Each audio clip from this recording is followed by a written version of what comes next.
Crece la criminalidad en Aragón a un 30,6% y lo hace un 2,6% más por encima de la media de España, que tiene un 28%. Los robos con violencia han crecido un 113%. Las riñas con lesiones graves, personas zurrándose en la calle, un 57%. Los hurtos, también en el medio rural, han crecido un 51%.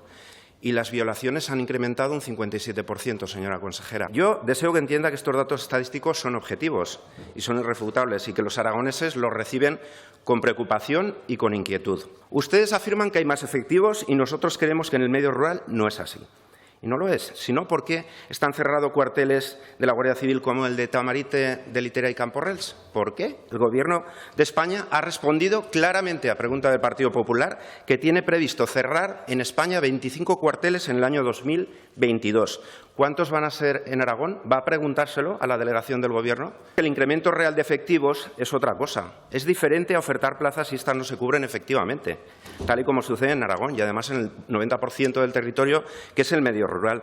También es diferente a que cada concurso de traslados, como ocurre en Teruel, pierda efectivos de la Guardia Civil. El año pasado perdieron 73 agentes de la Guardia Civil. Menos efectivos, más inseguridad. ¿Y cómo van a venir la Guardia Civil y las familias a conciliar en el medio rural si los pabellones, las casas cuarteles no están en condiciones? Son cuestiones que son importantes. ¿Dialoga de esto con la delegación del Gobierno de España en Aragón, señora consejera? Ustedes vienen 7 años gobernando y no han desarrollado nada en temas de policías locales. Los municipios de más de 8.000 habitantes están reclamando una convocatoria unificada que la saque el Gobierno de Aragón y además una bolsa de interinos.